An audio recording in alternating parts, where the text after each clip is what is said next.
అందరికీ అవకాశం దక్కే అవకాశాలు ఉన్నాయి. సో హోప్ సో బెస్ట్ అండి. Right, all the best. And వాటి వైసీపీ సుజాత గారి దగ్గరికి వెళ్దాం. సుజాత గారు, నా ఎస్సీ, నా ఎస్టీ, నా బీసీ, నా మైనారిటీ ఏమైపోతున్నారండి వీళ్ళందరూ? హఠాత్తుగా పార్టీ అధికారం కోల్పోయిన తర్వాత జగన్మోహన్ రెడ్డి గారు గుండెల్లో పెట్టుకొని వాళ్ళకి పదవులు ఇచ్చిన తర్వాత, ఇన్ఫ్యాక్ట్ చాలా ఒత్తిడిని అధిగమించి వాళ్ళకి పదవులు ఇచ్చిన తర్వాత, మా అబ్బాయికి ఇవ్వలేదనో టికెట్, మా అమ్మాయికి ఇవ్వలేదనో చెప్పే రీజన్ తోటి పార్టీ మారటం ఏ రకమైన ఇండికేషన్? అంటే మీ పార్టీలో ఉన్న డొల్లతనం ఎంత స్పష్టంగా బయటపడుతుంది. ఆయన నమ్మిన 40% ఇలా ఆయనకి మరి వెన్నుపోటు పొడిచి వెళ్ళటంగా చూస్తున్నారా? లేకపోతే ఇలాంటివి మామూలే, ఏం పర్లేదు, మళ్ళీ నా ఎస్సీ, నా ఎస్టీ, నా బీసీ, నా మైనారిటీ మళ్ళీ మేము అధికారంలోకి రాగానే వచ్చేస్తారా మీ దగ్గరికి?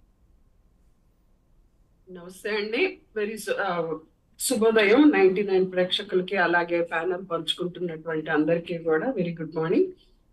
సో మీరు పార్టీ డొల్లతనం అనేటువంటి అంశాన్ని మీరు మాట్లాడుతున్నారు. అది నేను ఖచ్చితంగా ఖండిస్తున్నాను దాన్ని. ఎందుకంటే వైసీపీ పార్టీ చాలా పెద్ద మెజారిటీ తోటి 2019లో 151 సీట్లతోటి గెలుచుకున్న తర్వాత మరి ఎంతో మంది రాజ్యసభ సభ్యుల్ని నామినేట్ చేసేటువంటి అర్హత దానికి నెంబర్ పరంగా వచ్చినాయి. కాబట్టి జగన్మోహన్ రెడ్డి గారు బీసీలు కానీ అలాగే ఇండస్ట్రియలిస్టులు కానీ అందరినీ కూడా ప్రోత్సహించి రాజ్యసభకి పంపడం జరిగింది.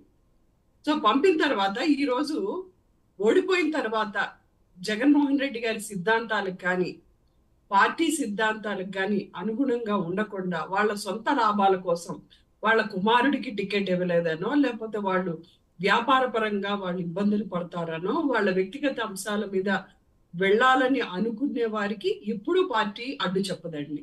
జగన్మోహన్ రెడ్డి గారు కూడా చెప్పారు, వెళ్ళిపోవచ్చు. అలాగే తిరిగి లెట్ మీ కంప్లీట్ అండి, లెట్ మీ కంప్లీట్. మీ ప్రశ్నకు అనుబంధమైన ప్రశ్న ఇది. అలాగే రావాలనుకున్నా కూడా అడ్డు చెప్పరా? వినపడలేదు. అలాగే రావాలనుకున్నా, తిరిగి రావాలనుకున్నా కూడా అడ్డు చెప్పరా? రేపొద్దున మీరు మళ్ళీ ఏమన్నా అధికారంలోకి వచ్చే అవకాశం ఉండి అది గమనించి మా తప్పులు తెలుసుకుందాం జగనన్న అని కళ్ళు తుడుచుకుంటూ వస్తే సాధారణంగా అప్పటి పరిస్థితులను బట్టండి, అప్పటి పరిస్థితులను బట్టి ఉంటుండొచ్చు వాసుదేవ్ గారు.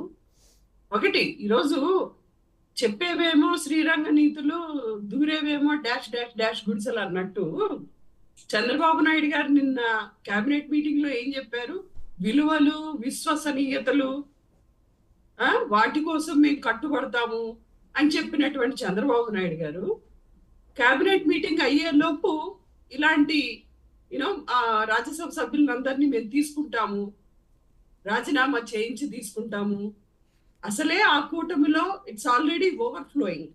బీజేపీ నాయకులు కానీ, జనసేన నాయకులు కానీ, టీడీపీ నాయకులు కానీ ఎంతో మంది ఉన్నారు.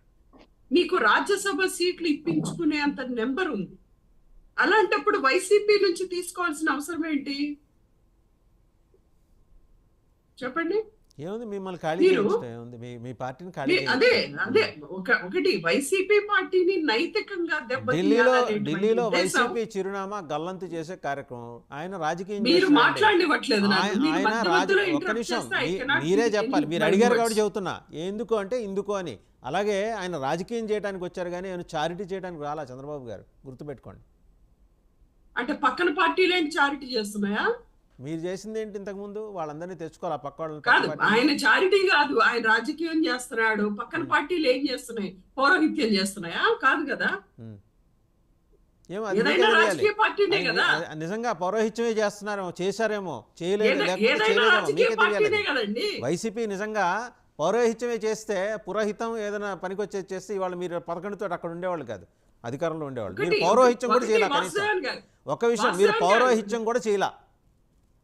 ఒకటి, రెండు పార్టీలు రాజకీయ పార్టీలే. మీరెందుకు దాన్ని టీడీపీ పార్టీ తీసుకుంటే అది చాలా నైతికంగా ఉందని అంటున్నారు? నేను అంటలేదండి, నేను పొరపాటు కూడా ఆ మాట ఇంతకు ముందు అనలేదు, ఇక మీదట అన్నో. వాళ్ళు రాజకీయం చేయడానికి వచ్చారన్న, అంతేగాని ఇంకా వాళ్ళు నైతికంగా ముందుకెళ్తున్నారని ఏ పార్టీకి నేను కితాబీ ఇది ఇవ్వడానికి నేను ఇక్కడ లేను. వాళ్ళు ఏం చేశారో లోగడ తెలుసు, మీరు అదే చేశారండి. అది కాదు వాసుదేవన్ గారు, జగన్మోహన్ రెడ్డి గారు ఎప్పుడూ కూడా టీడీపీ పార్టీ నుంచి గెలిచినటువంటి ఎమ్మెల్యేలను తీసుకునేటువంటి ప్రయత్నం చెయ్యలేదు. వాళ్ళకై వాళ్ళు వైసీపీ పార్టీకి మద్దతు ఇస్తే కనుక జగన్మోహన్ రెడ్డి గారు పార్టీలోకి ఆహ్వానించారు. కానీ వాళ్ళకి ఎలాంటి పదవులు ఇవ్వలేదు. కానీ చంద్రబాబు నాయుడు గారు 23 మందిని తీసుకొని 2019లో నలుగురికి మంత్రి పదవులు ఇచ్చారు. వాళ్ళకి కోటాను కోట్ల డబ్బులు ఆశ చూపి ఆ డబ్బులు ఇప్పటికి కూడా ఇవ్వలేదు. అలాగే మొన్నటికి మొన్న 2023లో ఎమ్మెల్సీలను తీసుకున్నారు, 3 ఎమ్మెల్సీలను తీసుకున్నారు. వాళ్ళకి ఇవ్వవలసినటువంటి డబ్బులు ఇవ్వలేదని చెప్పి ఉండవల్లి శ్రీదేవి ఎలా టీవీలకు ఎక్కి మాట్లాడిందో మనం అందరం విన్నాము. అదే విధంగా ఇప్పుడు రాజ్యసభ సభ్యులను తీసుకోవడానికి చంద్రబాబు నాయుడు గారు ఆయన పేటెంట్ రైట్ అన్నట్టుగా తీసుకుంటారనే విషయం మాకు ముందే తెలుసు. ఎందుకంటే అసలు ఆయన రాజకీయంగా మొదటి అడుగు పడిందే ఎన్టీ రామారావు గారు ఉన్నప్పుడు ఎమ్మెల్యేలను లాక్కొని ఆయన దగ్గర లేనటువంటి ఎమ్మెల్యేలను కూడా చూపించి ఈనాడు ద్వారా గాని ఆంధ్రజ్యోతి ద్వారా గాని ఆ నెంబర్ చూపించి ఇమోషనల్ గా ఎన్టీ రామారావు గారికి బ్లాక్ మెయిల్ చేసి ప్రభుత్వాన్ని లాక్కున్నటువంటి చరిత్ర చంద్రబాబు నాయుడు గారు. దాని గురించి మీరు కొత్తగా చెప్పాల్సిన లేదండి, ఉన్న టాపిక్ మాట్లాడండి. మీరు దాని గురించి మీరు కొత్తగా చెప్పాల్సిన లేదు. అడిగే ఆయన లాక్కునేటువంటి కార్యక్రమం. ఇప్పుడు మీ జగన్మోహన్ రెడ్డి షర్మిల గారికి చేసిన ద్రోహం చెప్పండి, దాని గురించి మాట్లాడకుండా ఎప్పుడో రాజకీయం గురించి మాట్లాడండి. ఇప్పుడు వాసుదేవన్ గారు అడిగిన క్వశ్చన్ ఏంటి? మీ దగ్గరకు వస్తాను. మీరు అడిగే లోపల నేను అడిగేసాను ఆవిడ్ని. ఆవిడేదో పక్కన బైపాస్ నుంచి రమ్మంటే అవుటర్ రింగ్ నుంచి వస్తున్నారు ఆవిడ. అండ్ చంద్రబాబు గారు వెనుపోటు ఇవన్నీ మనం ఇప్పుడు మాట్లాడుకోవాల్సిన అంశాలు కాదు. దయచేసి అది మినహా మనం ప్రస్తుతం కన్ఫైన్ అవుదాం, సబ్జెక్ట్ కన్ఫైన్ అయ్యి మాట్లాడదాం. నేననేది ఏంటంటే నా బీసీ, నా ఎస్సీ, నా ఎస్టీ, నా మైనారిటీ, ఎందుకు వీళ్ళు ఒక్కళ్ళొక్కళ్ళు వెళ్ళిపోతున్నారు? మీకు ఎక్కడ బాధ అనిపించట్లా? అంటే మీకంటే మీ నాయకుడికి ఔటర్ రింగ్ రోడ్ నుంచి వచ్చినా బైపాస్ నుంచి వచ్చినా చేరేది ఒకటే గమ్యం. అర్థమైందా వాసుదేవన్ గారు? చంద్రబాబు నాయుడు గారి తత్వం, ఆయన రాజకీయం ఎక్కడ మొదలైందో మనం చెప్పుకోవాలి. పాత పడిపోయింది ఆ సబ్జెక్టు. దాని వల్ల కాదండి. టీడీపీ పార్టీ గాని, టీడీపీ గాని, బీజేపీ గాని, అలాగే జనసేన గాని మనం చూసాం ఏ రకంగా వీళ్ళు పక్కన పార్టీలో ఉన్నటువంటి నాయకుల్ని అవసరం లేకపోయినా లాక్కొని తెల్లారే పార్టీకి, మహారాష్ట్రలో చూసాం తెల్లారు లేచి పొద్దున్న లేచే పార్టీకి ప్రభుత్వాలు మారిపోతాయి. పేపర్ చూసుకుంటే చక్కటి పాయింట్ తీసుకొచ్చారు. బీజేపీ చేస్తున్న రాజకీయం మీద మీరు చక్కటి పాయింట్ తీసుకొచ్చారు. నేను అదే సందర్భంలో మీకు ప్రశ్న, ఏమాత్రం ఉపయోగం లేని పరిమళనత్వాన్ని తీసుకొచ్చి మీరెందుకు రాజ్యసభ సీట్ ఇచ్చారు? కాదండి, నేను అడిగే ప్రశ్నకు సమాధానం చెప్పండి. రైటే. ఒక్క నిమిషం నా ప్రశ్న కంప్లీట్ చేయనండి. పరిమళనత్వాన్ని ఎందుకు తీసుకొచ్చి మీరు సీట్ ఇచ్చారు? ఇవాళ ఆయన ఎందుకు మళ్ళీ బీజేపీలోకి వెళ్ళిపోతున్నాడు? ఆయన వల్ల ఒక సెంటీమీటర్ రూపాయిగా ఏమన్నా జరిగిందా రాష్ట్రానికి? వాసుదేవన్ గారు, మీరు అలా అనుకుంటే టీడీపీ పార్టీలో 100 మంది రాజ్యసభ సభ్యులను చూపిస్తాం మేము. పనికి మాలిన రాజ్యసభ సభ్యుల్ని టీడీపీ పార్టీలో ఏళ్ల తరబడి ప్రోటోకాల్ అనుభవిస్తూ ఉన్నటువంటి రాజ్యసభ సభ్యుల్ని మేము చూపిస్తాం. ఎందుకు వాళ్ళు గవర్నమెంట్ లో ఉన్నారు, రాష్ట్రానికి ఏమాత్రం ప్రయోజనం జరిగిందనేది ఎంతో మంది లిస్ట్ ఉంది. దానికి సపరేట్ డిబేట్ పెట్టుకుందాం. కానీ ఇప్పుడు చంద్రబాబు నాయుడు గారు తీసుకుంటున్నటువంటి రాజ్యసభ సభ్యులు ఎవరున్నారో వాళ్ళని జగన్మోహన్ రెడ్డి గారు అడ్డుకునే ప్రయత్నం ఎప్పుడూ చేయరు. వాళ్ళ సొంత లాభాల కోసం, కుమారుడు కోసం, సీటు కోసమో, లేకపోతే ఇండస్ట్రీస్ బెనిఫిట్స్ కోసమో వెళ్ళాలనుకుంటే వెళ్ళొచ్చు వాళ్ళు.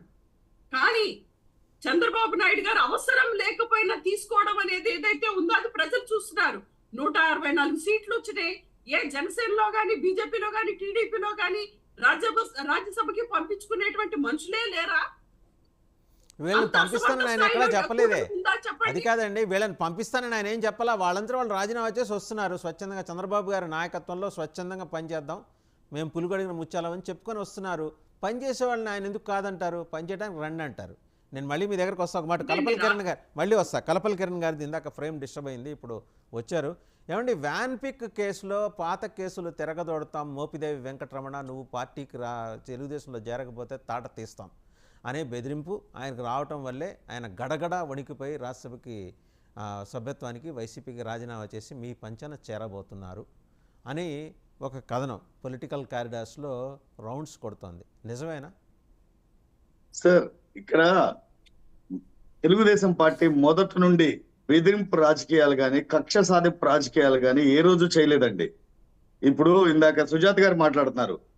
ఇప్పుడు వాళ్ళ అధికారం కోల్పోయిన దగ్గర నుండి ఆ వాళ్ళలో ఉన్న ఫ్రస్ట్రేషన్ ఎలా ఉందో ఇప్పుడు ఈ వీడియోలో కనిపిస్తుంది. ఎందుకంటే అధికారం కోల్పోయిన తర్వాత